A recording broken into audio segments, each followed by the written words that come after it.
Bienvenidos a Noches de Misterio.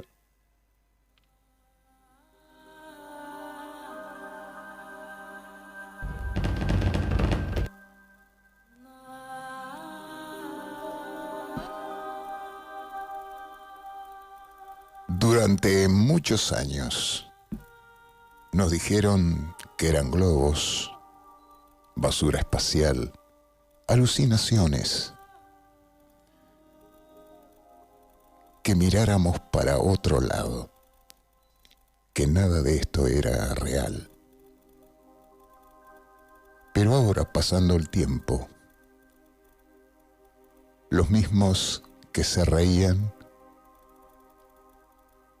hasta le cambiaron el nombre.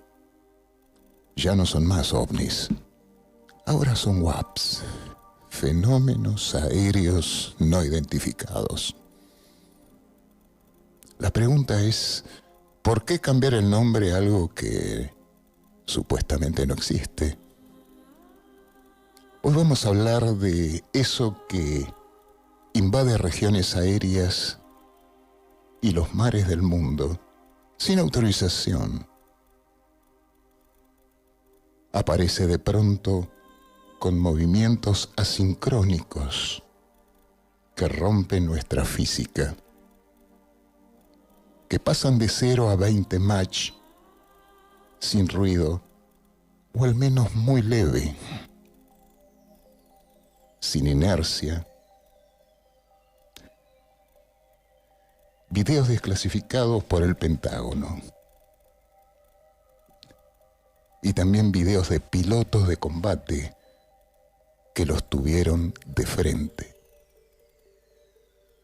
Lo que el poder negó por décadas, hoy no se puede ocultar, ya se hizo público.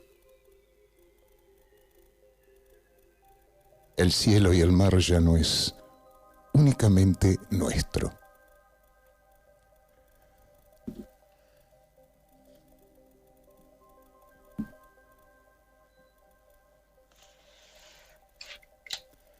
Muy buenas noches, señor Carlos Vales. ¿Me escuchás bien? Buenas noches. ¿Qué tal, Carlos? ¿Cómo andás? ¿Todo bien? Muy bien. ¿Todo bien? Muy bien, Mario. Sí, bien, Carlos, gracias. antes que empezar con el caso Cutralcó, Sí. contame un poquito de tu café ufológico. Vos sos coordinador de un café ufológico. Sí.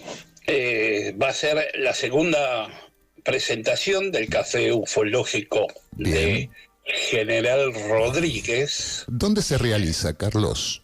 En la localidad de General Rodríguez, en el bar que se llama está en la calle Huelan, Sí. y la calle Carlos Pellegrini. Ajá. Ritorna, se llama el bar, está a 100 Ajá. metros de la estación de tren y de micros de General Rodríguez. Ajá. Es zona oeste, el lejano oeste. El lejano oeste. Así lo tenemos, el lejano oeste. ¿Tenés fecha para el próximo? El 12 de septiembre. Upa, es bueno. decir, falta poco. A ver. Gente del oeste que se interese por un espacio interesante para hablar de estos temas, que para muchos es muy interesante. Bueno, el amigo Carlos Vales, coordinador. ¿Cómo se llama el café ufológico? Café ufológico y paranormal. Y paranormal. Es decir, la mayoría son solo ufológicos. Además, le agregaste paranormal. A dar un tinte paranormal, porque también vamos a hablar de los fenómenos paranormales. Bien. Y hasta te digo más, vamos a practicar en algún momento fenómenos paranormales con los asistentes. Muy bien. Como los que se hacían, como los que se hacían en la Universidad de Duke allá exactamente, más de un por siglo. ejemplo con las cartas Zener. Oh. Exacto, tengo las cartas Zener y vamos a practicar con los asistentes. No te digo 12 de septiembre, no sé, no creo.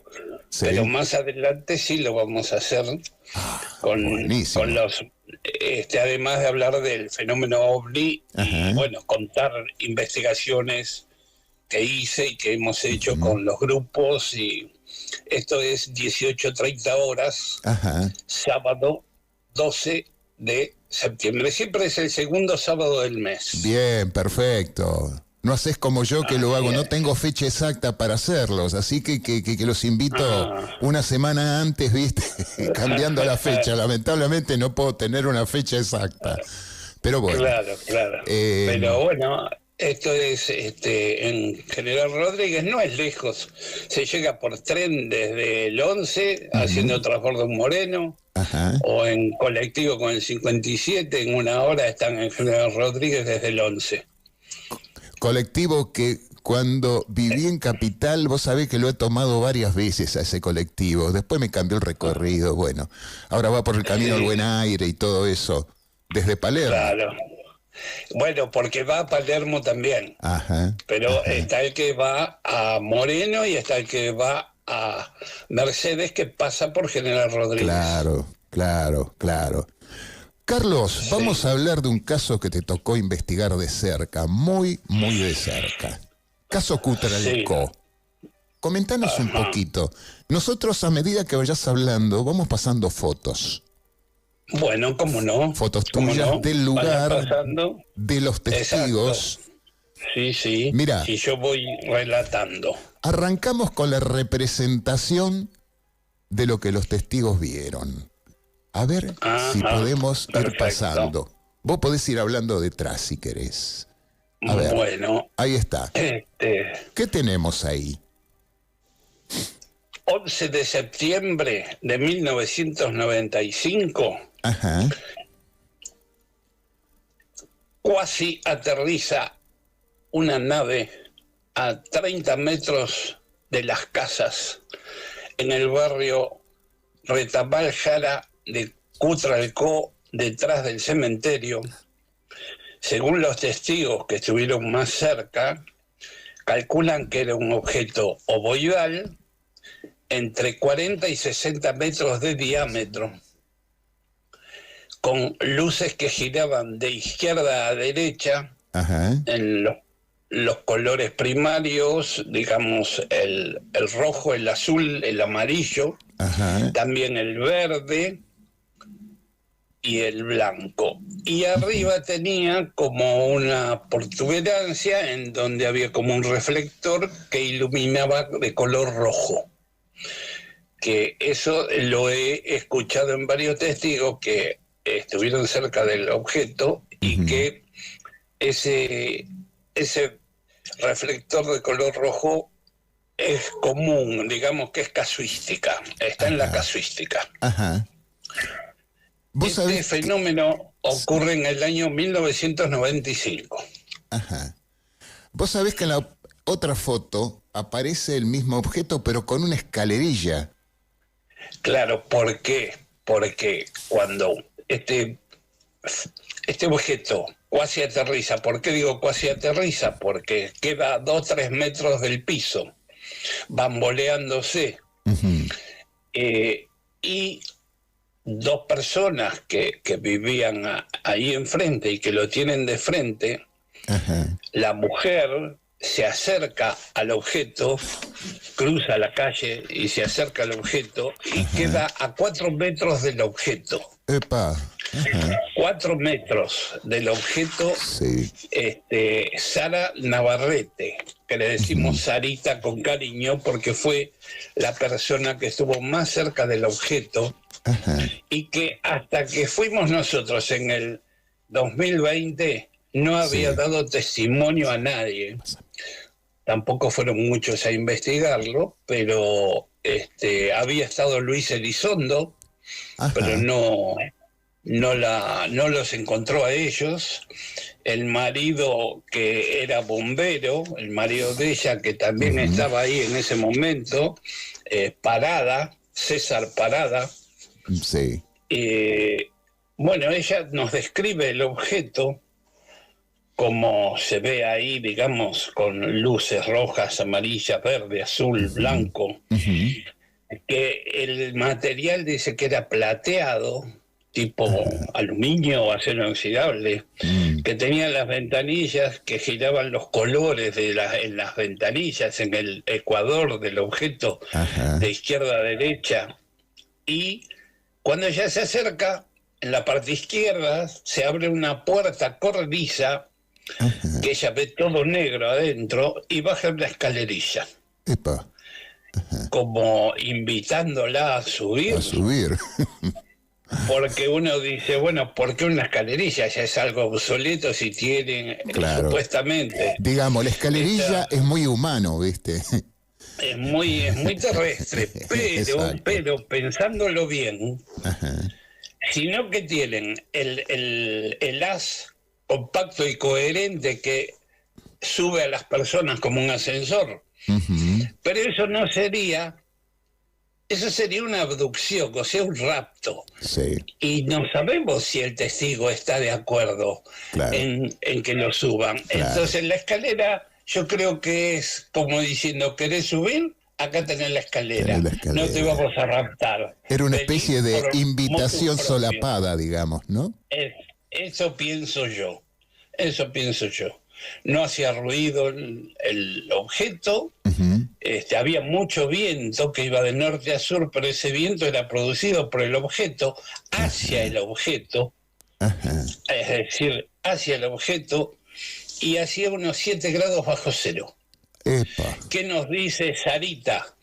Que cuando se acerca al objeto siente como un viento cálido que sale de unas turbinas que veía ella en la parte de abajo del objeto. Sí.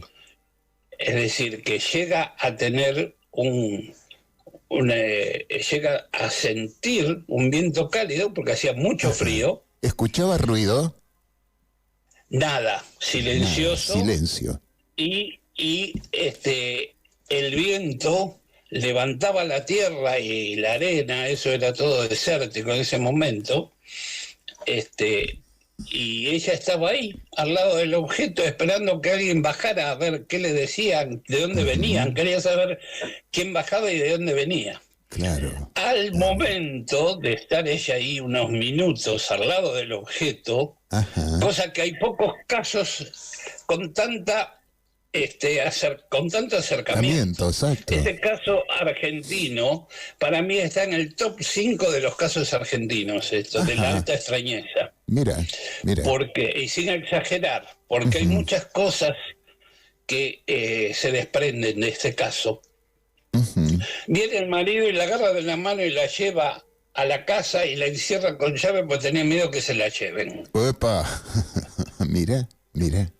Así que tenemos el dibujo que hizo ella del objeto, tenemos el dibujo que hizo el marido, tenemos el dibujo que hizo el hermano del marido, porque ¿qué hace el marido? Se va a la vuelta que vivía el hermano, Ismael Parada, que también era bombero en ese tiempo, y le dice, hay un plato volador enfrente a nuestra casa. Ismael agarra un auto que era de un amigo de él que estaba en la casa, porque él no andaba, un Chevrolet 400, porque el amigo no quiso ir, y fueron al video cable de Cutralcó, el Canal 2, a hablar con el dueño y decirle, denos un camarógrafo que hay un objeto no identificado. Bueno, el dueño del video lo llama al camarógrafo de ellos, Taboada, y le dice, agarra la cámara, pon el cassette que estamos usando y anda con ellos. Y así se fueron. Cuando llegan a la casa de César Parada y de Sarita, el objeto se había trasladado a 1800 metros de ahí. Y ellos fueron hacia aquel lado a buscarlo, porque Sarita les dijo, hace un rato se levantó vuelo y se fue hacia la derecha de Sarita. ¿Y qué pasó? Sarita tenía ganas de tirarse del primer piso para ir a ver el objeto, como que estaba nubilada, que lo llamaba. Por supuesto. Bueno, Mira. Llegan donde estaba el objeto, también a 4 o 5 metros de altura, también bamboleándose, como que ellos decían que vacilaba. ¿Qué significa vacilar? Que se bambolea, como que me decían como que estaba flotando en el agua. Sí. No estaba fijo. ¿Qué pasa? También atraía todo el viento fuerte, era un viento huracanado de 70, 80 kilómetros por hora. Y todo ese viento... Ahora, ¿el viento sería provocado por el objeto o la zona sur del país? Hay vientos muy fuertes también. Sí, no. Pasa que allá siempre la oficina meteorológica avisa cuando va a haber vientos fuertes, tornados, lluvia. Sí. No había ningún tipo de estudio de que se iba a producir ese viento. Cuando ellos escuchan en la casa que empezó a levantarse un viento que no estaba pronosticado, de 80 kilómetros por hora, lo primero que hace César Parada es poner un trapo mojado en el dintel de la puerta por miedo a que entren las alimañas que se venían desde el desierto de enfrente. Claro, escapando del viento. Entonces, el viento le iba hacia el objeto, lo atraía el objeto al viento. ¿Qué pasa? Cuando ellos llegan a 100 metros del objeto, el auto donde iban se para. Se apagan las luces, se apaga la electricidad del auto y hace inercia hasta que se para el motor. Ahí se bajan los tres, los hermanos Taboada, los hermanos Parada y Taboada. Los hermanos Parada se quedan cerca del auto y Taboada, el camarógrafo, se acerca un poco más al objeto, lo tiene a unos 20 metros, a 4 metros de altura. Estaba sobre una plataforma de extracción de petróleo. Que se cerró en el 2017, esto pasó en el 95, en el lugar que nosotros conocemos como Vaca Muerta. Estaba sobre el predio de Vaca Muerta. El objeto estuvo ahí 1 hora y 20. 1 hora y 20. Hay muchos más testigos. Che, Carlos, habrá venido a invertir en Vaca Muerta por ahí. 1 hora y 20 minutos estuvo en su primer posición. En este caso duró 1 hora 40. La duración de este caso, la proximidad de los testigos, lo da como un caso de muy alta extrañeza. Sí, totalmente. Ahora, aparte la proximidad Taboada, es tremendo. Hay varias cosas que me llaman la atención, o sea... No. Es para largo. Es un caso muy largo. Tengo mucha información de esto. Taboada pone la cámara en su hombro, una Panasonic 9500 de las grandes de aquel tiempo. Ve por la mirilla, ve que está el ovni, prende para grabarlo, se prende la luz roja, lo está grabando, lo termina de grabar, no sé, unos minutos lo graban. Y los hermanos Parada le dicen, bueno, vámonos, volvamos por los familiares, por esto, por lo otro. Bueno, cuando vuelven se tienen que ir caminando, el auto no arrancaba. Llegan al videocable, ponen el cassette y no salió nada. Me imagino que no salió nada. Nada, era todo estática. Esos minutos que fueron grabados al objeto y la máquina lo que grabó fue estática, es decir, ese campo electromagnético, microondas que fenómeno supuestamente electromagnético. Electromagnetismo, como se paró el auto, no dejó que lo filmaran. Esto es también casuística ovni. Esto suele ocurrir. Suele ocurrir, hay analogías con esto. Hay analogías con esto, con la detención de los motores. Casos. Sí. Todo lo que habían filmado antes estaba perfecto, y lo que filmaron después salió perfecto. Mira. Es decir, en ese momento había algo que no les permitió grabar con la cámara, filmar con la cámara. Nos podemos encontrar con estos, con otro código de estos supuestos ocupantes del platillo, que es no querer que lo filmen. Sí, aparentemente es algo de eso, porque hay algo como una protección. Para mí es una barrera de protección que hacen, porque te cuento, en ese mes de agosto del 95, que fue, esto pasó el 11 de agosto, 11 días después de Bariloche. 11 días del después caso Bariloche, comandante Polanco, sí. A 230 kilómetros de Bariloche, Cutralcó. En ese mes, hasta el 30 de agosto, hubo entre 6 y 7 casos de proximidad de fenómenos ovni. Con decirte que llegó una comisión de Gendarmería Nacional a investigar qué era lo que pasaba en ese mes de agosto. El día 29 y 30 estuvieron en Cutralcó y tuvieron también un avistaje. Epa. Y pudieron filmar algo, cosa que todavía no conseguimos el informe. El informe sí lo tengo, el informe de Gendarmería lo tengo, todo lo que investigaron y lo que les pasó. Sí. Pero no nos dieron el video, lo pedimos, viste que yo te mostré una carta que les dejamos, les mandamos, sí, ¿no? Sí. Hay más de un video. Creo que tengo el informe final. A ver, fíjate, la última. Ahí vamos a pasar el confidencial, estricto y confidencial. Informe de Gendarmería estricto y confidencial. Bueno, ese informe lo conseguimos por Sephora y fue por eso que fuimos a reinvestigar el caso Cutralcó, porque ya habíamos estado nosotros en el año 95 y en el 96, pero no pudimos conseguir nada porque había un problema. Había comenzado allí en Cutralcó los piquetes por el tema de YPF. Claro. Los piquetes comenzaron ahí, entonces no pudimos hablar ni con la policía ni con Gendarmería en esos años.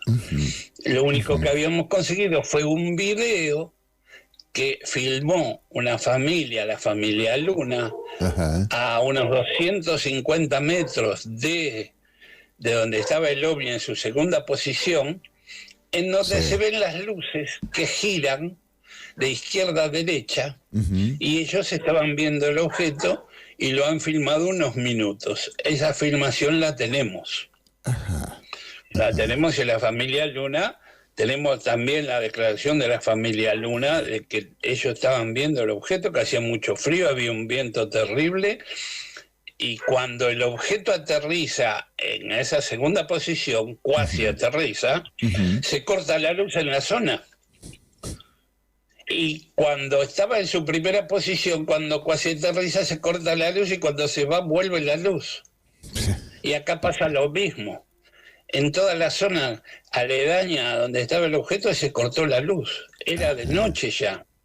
Y lo que veía la gente era el espectáculo del objeto, a unos metros de altura, con las luces girando alrededor. Y todo apagado alrededor. Todo apagado. Esto comenzó a las 20:10 y terminó 21:40, este caso. Es decir, más de 1 hora 40, 21:50. Así, en la filmación donde se ven las luces, lo cortan a las 21:50 cuando el objeto se desaparece. Ahí es donde hay unos 20 o 30 testigos más que se acercaron al objeto, que es lo que nos está faltando ir a investigar a esta gente de ahí, que todavía no hace mucho, hace 30 años, del 95 al 26, 31 años, mucha gente debe acordarse de esto y que debe seguir viviendo ahí. Por supuesto, por supuesto. Que no están todos muertos, los testigos principales están todos vivos. Claro.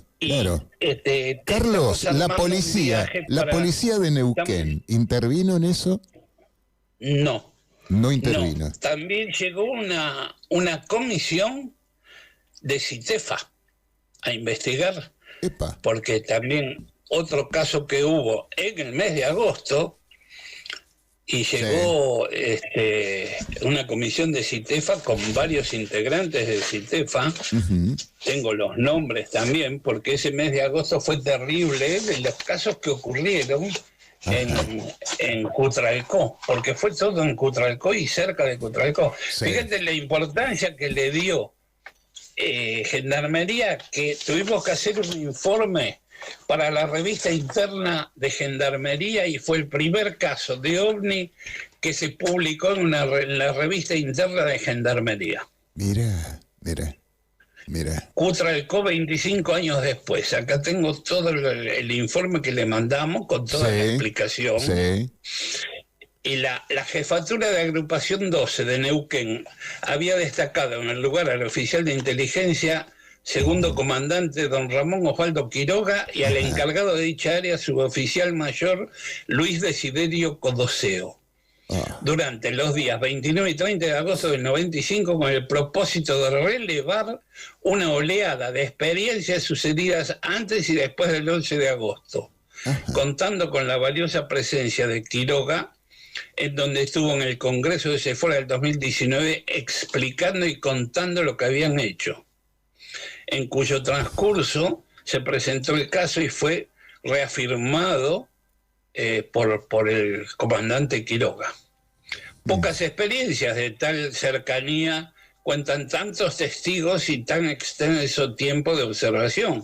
Por eso digo que esto está en el top 5 de los casos, pero lo que pasa, no es muy conocido.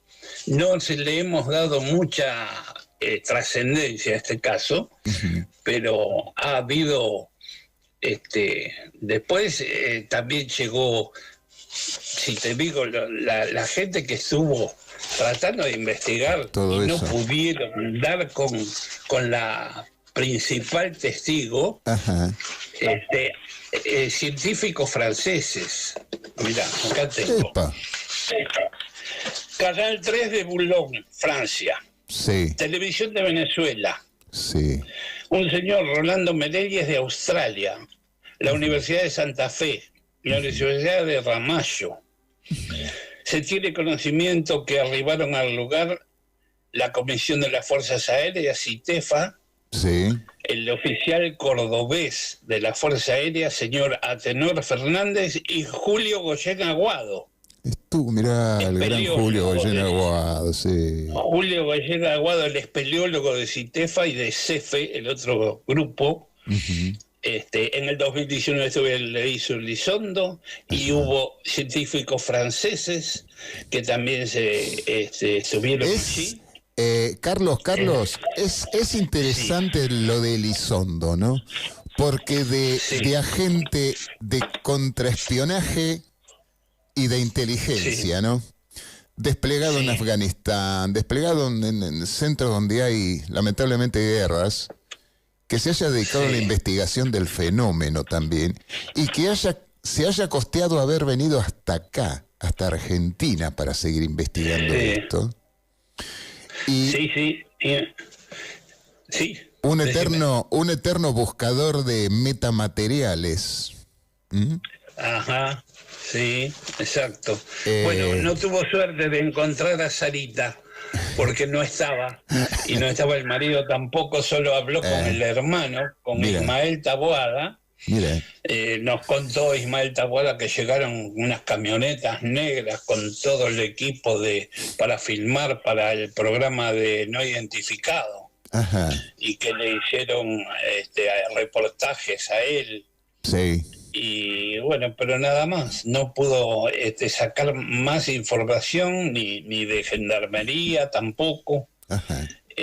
¿Por qué? Porque en ese mes hubo muchos casos. Si querés te relato los casos que hubo, porque vale la pena. Dale. Además del caso de Bariloche, que es que no lo voy a relatar porque ya es conocido, ¿no? El caso del capitán Polanco. Comandante Polanco. Exacto, bueno. Luego, el día Esto fue el 31, lo de Bariloche. 2 días después, en Rincón de los Sauces, en Neuquén también, se encuentra a 223 kilómetros de la ciudad de Cutralcó, una veintena de vecinos dijeron ver un ovni sobre el casco de la ciudad por unos 8 minutos. Dicho objeto luego se dirigió a la zona de yacimientos petroleros también. Y se estacionó sobre una bomba de petróleo, o igual que el otro caso. El testigo Flavio Alonso, operador de la planta secundaria de bombeo del puesto Hernández, informó que vio el aparato junto a un compañero de trabajo alrededor de 5 minutos. Era una especie de reflector, dijo Alonso, que tenía un haz de luz muy intenso hacia el centro del aparato. Otra testigo, Noelia López, asegura que el objeto se acercó al patio de su casa. Lo describe con una luz muy intensa blanca y en el extremo izquierdo tenía una luz verde más pequeña. Era de color gris, muy bonito, y aseguró que no poseía ventanillas, según se supo. Aproximadamente 1 hora antes de la aparición del objeto se produjo una interrupción del servicio eléctrico en la localidad. Sí. Otro testigo, Alfredo Hernández, es decir, están los nombres de los testigos, aseguran que vio el objeto y corrió a buscar la cámara, le avisó a un amigo para que lo viera, era un plato redondo y gris que despedía luces de todos los colores, aunque la que más se notaba era la blanca. Mira. Estamos hablando del día 2. Sí. El día 11, bueno, lo que ya conté, la filmación, la que no se pudo, la que sí se pudo, el objeto estaba sobre la batea que estaba extrayendo petróleo, y al lado había una torre de alta tensión con un transformador. Casuística ovni. Sí. Bueno, de ahí nos vamos al día 18, una semana después. En Cutralcó hay una aparición nuevamente de 4 ovnis, 4.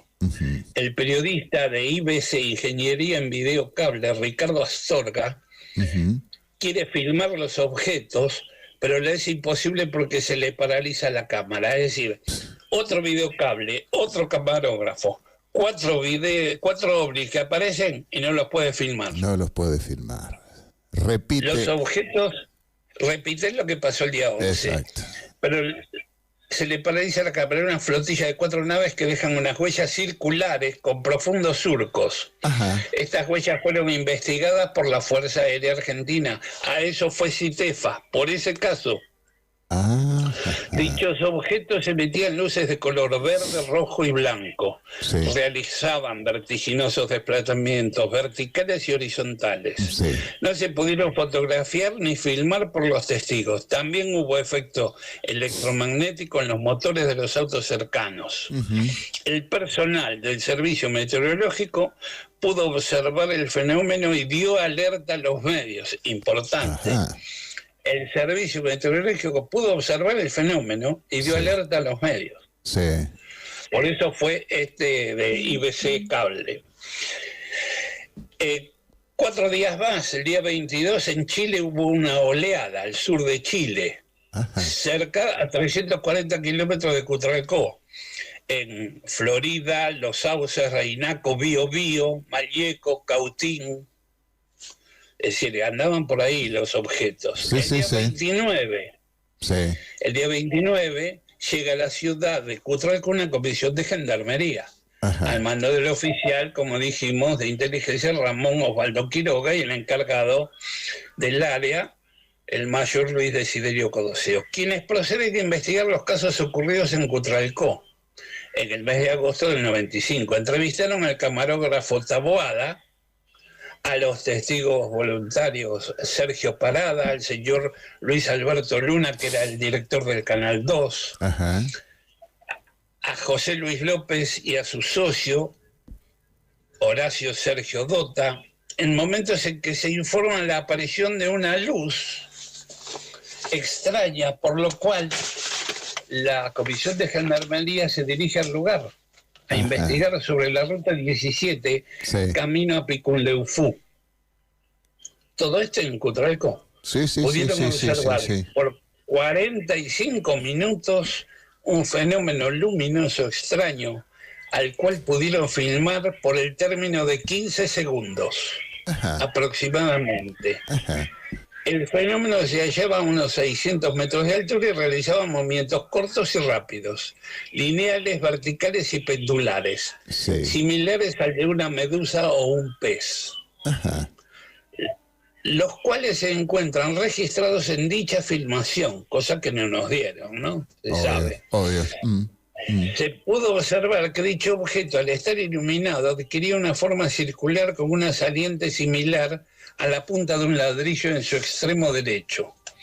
El fenómeno, según el informe de la Comisión de Gendarmería Nacional, porque esto es sacado del informe de Gendarmería, asignada para la investigación, despedía una luz de gran intensidad que cumplía un ciclo que iba del rojo al blanco y del blanco al verde, que destellaba pero no parpadeaba, destellaba pero no parpadeaba.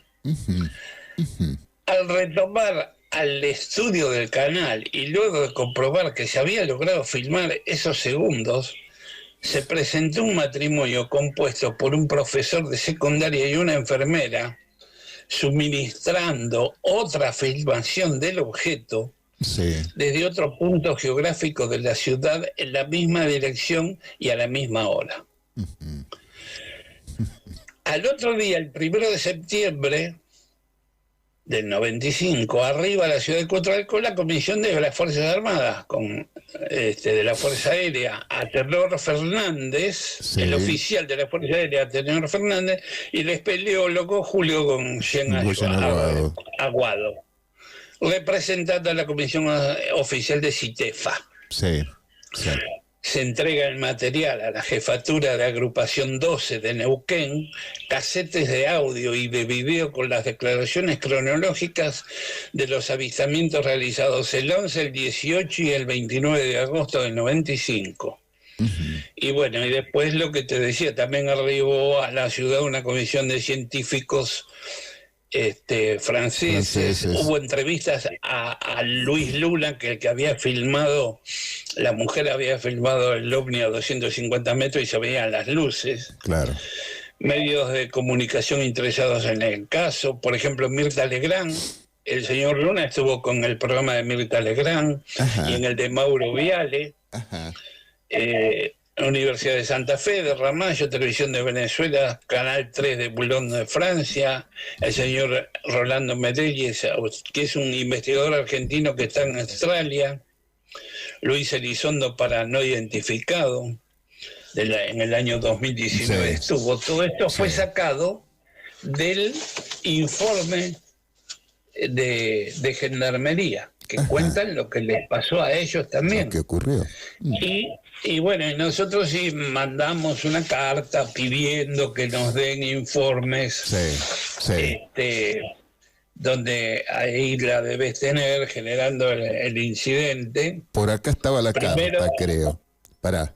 A ver si la puedo poner en pantalla. ¿Cómo no? Ahí está. No, este es el informe de Gendarmería. El de... esto dice comandante principal Gustavo Walter Chopin, segundo jefe de agrupación 12 Comahue. Ahí fuimos y le dejamos 2 cartas. Primero le pedimos informes del incidente en Campo de Mayo, el 2 de noviembre del 72. Sí, señor. Que estaba el escuadrón de vuelo de Gendarmería con base en Campo de Mayo y el piloto Ramón Héctor Flores. Y el primer alférez Alejandro Ursvogt. En situación de revista, el escuadrón de vuelo, piloto civil Jorge Torresilla y profesor de tiro de Gendarmería del Estado Mayor Conjunto. A esta solicitud añadimos el pedido de informe del caso Cotralcó, protagonizado por el oficial de inteligencia Ramón Osvaldo Quiroga y el suboficial mayor Codoseo. Y de este conocimiento tenemos conocimiento que hay una filmación realizada por los testigos de alto valor probatorio para la definición del caso, por lo cual requerimos, en caso de existir dicho material, una copia del mismo. Claro. Este pedido se formula bajo el amparo de la Ley de Acceso a la Información, la 27.275, que garantiza el derecho de todo ciudadano de peticionar información. Los mismos eventos fueron anómalos de alta extrañeza que hacen que sea de mucho valor para nuestra investigación actual. Sí. Es por ello que se requiere la posibilidad de contar con esos informes para continuar sumando datos a las investigaciones realizadas hasta el momento.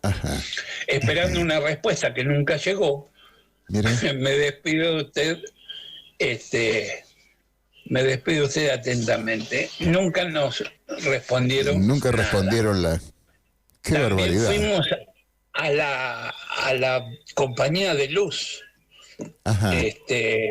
a preguntar sobre esos días, si se cortó la luz el día 11 de agosto. Presentamos una carta, tampoco nos respondieron. Bueno.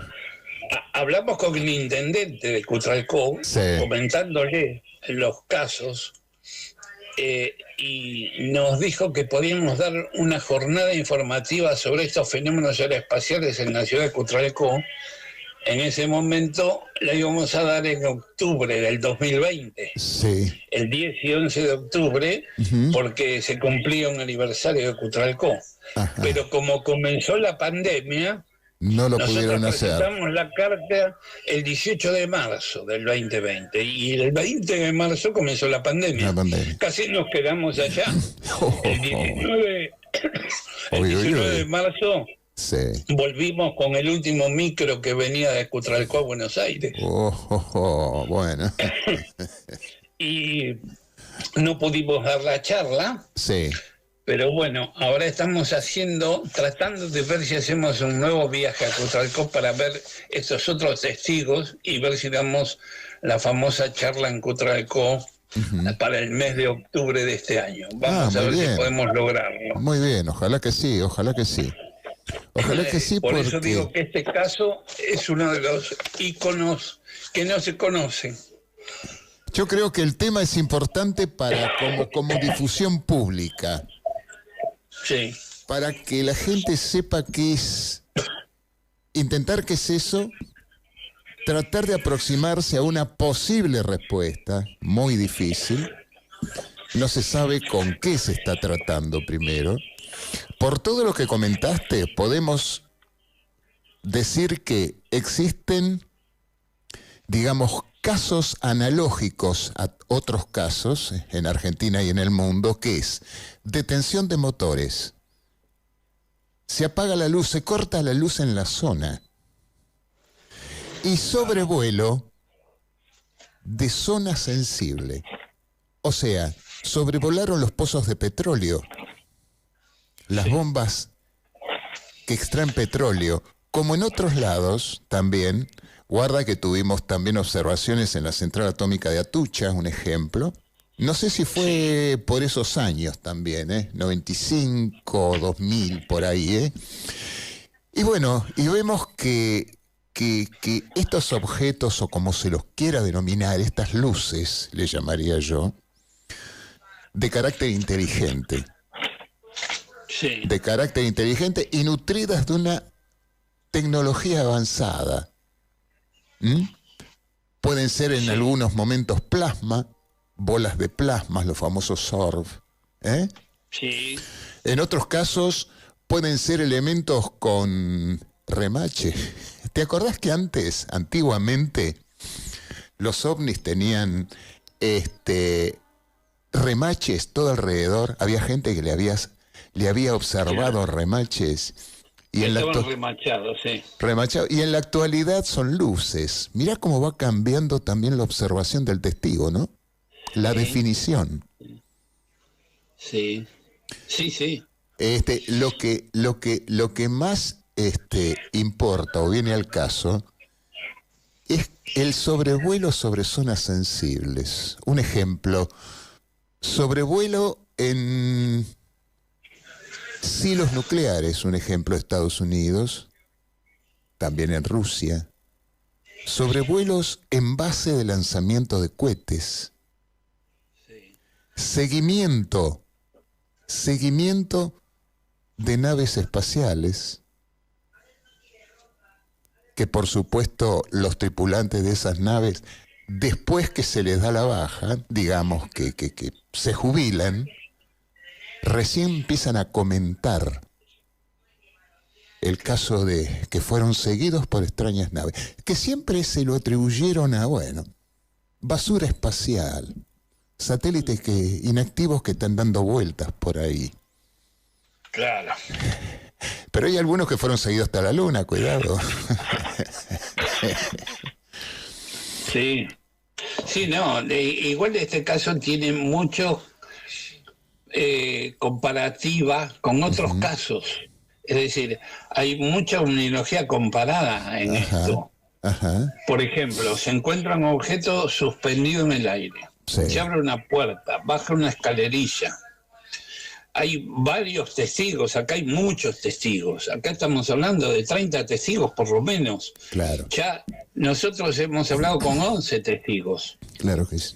Y hay 20, 30 más. Es decir, esto no es un caso de que lo vio uno o dos, ¿no? Hay una persona que se acercó mucho al objeto y los otros 3 también. Claro. Hay una cúpula superior de color rojo que pasa en otros casos. Ajá. Hay una estela de humo que cuenta Sarita cuando ve que el objeto se va de la primera posición a la segunda. Sí. Que deja una pequeña estela de humo. Las luces de colores que rodean al objeto. El tamaño, que es más de 25 metros, 30, 40 metros, nos dijeron entre 40 y 60 metros, nos decían los testigos. Sí. Ausencia de ruido, efectos inteligentes selectivos, es decir, ¿por qué? Porque el objeto hacía movimientos inteligentes. Ajá. Se quedó ahí para que lo filmaran. Para que lo vieran. Para que lo vieran, porque 1 hora 40 estuvo, y se va de un lugar al otro. La forma del objeto ovoide, levantamiento de tierra, porque la tierra iba hacia el objeto pendulaba o vacilaba, había efectos electromagnéticos, como que hacía un llamamiento a la testigo. Hay un montón de efectos y que además te da que pensar que hay algo inteligente dentro de ese objeto que lo está manejando. Sí, exacto. Entonces hay una inteligencia que está ahí y que está moviendo el objeto, que se va de un punto al otro. Exacto. Los gendarmes, en el caso del 29, pudieron filmar algo, que sería muy bueno poder conseguir esa filmación, o la filmación de las otras personas, del profesor y la docente que dicen que también filmaron ese objeto. Que ellos estaban viendo, es decir, se les presentó también a los gendarmes. A los gendarmes también. Y el caso del 18, quedaron unas huellas circulares en la tierra, que fue lo que levantaron los de CITEFA. Claro. CITEFA estuvo investigando esas huellas circulares que eran como medio círculo, uno sobre el otro. Ajá. De que como que el objeto estaba tocando la tierra. Sí. Había también muchos testigos. En este caso, este objeto no se mantuvo en altura, sino que bajó hasta tierra. Este objeto estaba a 4 metros, 4 o 5 metros. No llegó a tocar el piso, pero siempre se mantuvo a esa distancia del piso. Pero dejó marcas. Quienes dicen que si se apoyan en el piso, como que pierden la fuerza, no sé, que hacen... que hacen masa con la tierra, digamos. Eso mismo, que hacen masa con la tierra.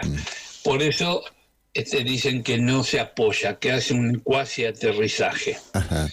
Pero fíjate vos la fuerza impulsora que tienen para dejar la marca en la superficie, en la tierra. Sí. Sí, sí. Fíjate Sí, vos bueno, esta mujer dice que vio unas turbinas abajo, muy potentes, que giraban, que atraían el viento. Cuando el auto se acercaba, el Chevrolet 400 que se acercaba al objeto, la tierra que le caía encima no podían ver. Y las puertas de atrás se abrían solas. Mira. El señor César Parada nos contó que él iba atrás y con las dos manos mantenía las puertas de atrás para que no se abran. Esto no lo había escuchado nunca. Radiación magnética hacía que se abran las puertas.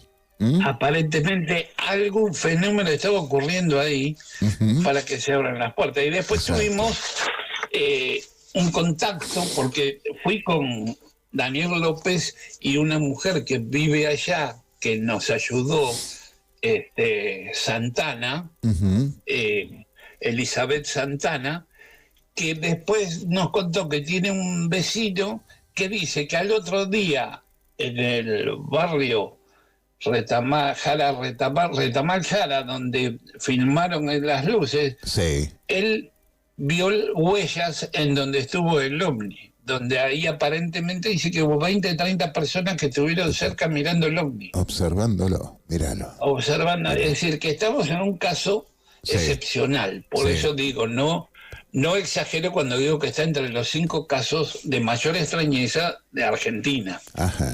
Y nos falta seguir investigando, pero se nos hace muy a contramano llegar hasta aquel lugar. Estamos a 1.300, 1.400 kilómetros de distancia. Y bueno, y todo el tiempo que tenés que estar para investigar, conseguir los testigos, después la comida, para dormir, todo eso te lleva. Es un desplazamiento, una logística bastante grande y yo diría pesada. A ver si la municipalidad nos da algo como para dónde poder dormir. Ya que vamos a dar una charla cuando vayamos, y que nos dé algo como para nosotros poder solventarnos. Y bueno, esa es la idea. Vamos a ver si la podemos realizar, pero es un caso que vale la pena. Deseo que tengan el mejor de los éxitos, porque queremos saber más sobre estos casos. Y yo estoy seguro que si logran dar la charla, van a encontrar más testigos todavía, que les van a comentar más casos. Seguro que va a haber más casos. En el año 95 hubo otro caso también de unos periodistas en la misma zona que también pudieron filmar ovnis que andaban por ahí cerca del cementerio. Eso también lo pude investigar. Es decir, yo estuve investigando todos los casos que hubo en ese mes de agosto en Neuquén, porque hubo casos en la ciudad de Neuquén. Después también hice todo lo que es casuística, también hice una lista de todos los casos que hubo en Argentina en el año 95, en toda Argentina. Y hubo casos muy interesantes porque fue una oleada en el 95. ¿En toda la República o hubo regiones que soportó más presencia de estos objetos? Sí, hay La Pampa, Río Negro, Neuquén, Córdoba y Mendoza. Esas los que hubo más casos. Y hubo un caso en Salta. Caso en Salta. Que fue el caso del 95, que dicen que había caído un ovni en Salta. Así es. Bueno, eso fue en el 95. Así es. Hay muchos casos íconos del año 95 que yo en el listado que estoy haciendo de los 500 casos de acercamiento con el fenómeno, hay varios años que fueron años de muchos casos, fueron oleadas ovni en el país. Ahí tenemos un país en donde hubo muchos casos ovni y sigue habiendo. Lo que faltan son investigadores. Gente que disponga de voluntad y ganas de averiguar más cosas sobre esto. Claro. Y bueno, vamos a ver si se fomenta esto. Vos sabés que para mí, no sé, vos sabés que cada investigador, y vos que sos investigador lo conocerás mejor que yo, cada investigador tiene un librito, un criterio. Sí. Podemos encontrar analogías entre los criterios, pero hay otros que difieren un poco. Todo es aceptable, cuidado. Sí, para intentar aproximarnos a una respuesta, todo es aceptable. No podemos desechar nada, ni podemos ir ya con algo predeterminado. Exacto. Todo esto no sabemos lo que es, por lo tanto, todo puede ser. Las hipótesis puede ser cualquiera de ellas. De las 50 hipótesis que estuve recabando, puede ser cualquiera. Ajá. Che, Carlos, vamos a... Mirá, te voy a invitar próximamente para que nos hables de las 50 hipótesis que hay sobre el tema de los ovnis. Vos que tenés una larga trayectoria en esto, que sería muy interesante que la gente la conozca. ¿Cómo no? Sí, la próxima Así que número y nombro las 50 hipótesis y por ahí podemos desarrollar algunas. Sí. Así que estate atento, porque dentro de un tiempo me comunico con vos. Por ahora, muchísimas gracias por volcarnos este caso. Muchísimas gracias. Y bueno, gracias por tu tiempo, gracias por tu voluntad, por tus ganas de investigar también, ¿no? Y de divulgar. Sí, hay que divulgar para que la gente sepa que hay algo, no sabemos qué, pero el fenómeno existe. Que está pero dando vueltas. Todavía no sabemos qué es, por lo menos lo que pienso yo, pero el fenómeno ovni existe. Si no, las fuerzas armadas y de seguridad no gastarían dinero en investigarlo. En ir a investigarlo. Tenés toda la razón del mundo. Gracias a vos y al equipo, nos vemos la próxima. Muchísimas gracias, Carlos. Muy buenas noches para vos. Y gracias nuevamente. Gracias. Hasta luego. Qué bárbaro esto de los ovnis, ¿no? O de los WAP. El nombre que se les da ahora, o Fanny. Realmente responden a un código que por ahí intentamos identificar. Cada presencia de estos objetos genera un nuevo interrogante, creo yo. Se manejan con códigos. ¿Qué inteligencia los maneja? ¿Son tripulados? ¿Son vehículos sondas? ¿Vehículos manejados desde algún lugar? ¿De dónde vienen? ¿Habrá otra civilización que coexiste con la nuestra y nunca nos enteramos más allá de por estos fenómenos? ¿Viajarán en el tiempo? ¿Serán viajeros interdimensionales? ¿Cuántas preguntas que hay? Y qué interesante es la aventura de, al menos para los que nos gusta el tema, interesante la aventura, ¿no? Así que a todos esos compañeros de ruta, les digo gracias por aproximarnos a esto.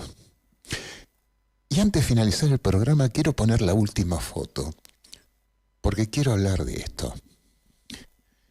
Quiero enviar un agradecimiento a cada una de estas personas que con voluntad, con ganas, se acercaron el sábado pasado al Café Ufológico Santa Clara del Mar,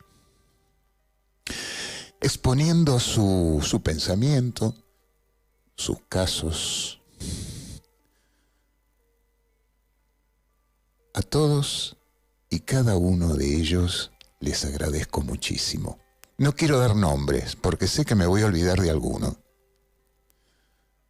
Pero hubo profesionales, hubo biólogos, hubo arqueólogos, hubo historiadores. Así que muchísimas gracias y por supuesto, el próximo mes los esperamos en un próximo Café Ufológico. Y nosotros, en Noches de Misterio, ya nos vamos despidiendo hasta el próximo lunes a las 21 horas. Muchísimas gracias. Los esperamos en el próximo programa de Noches de Misterio.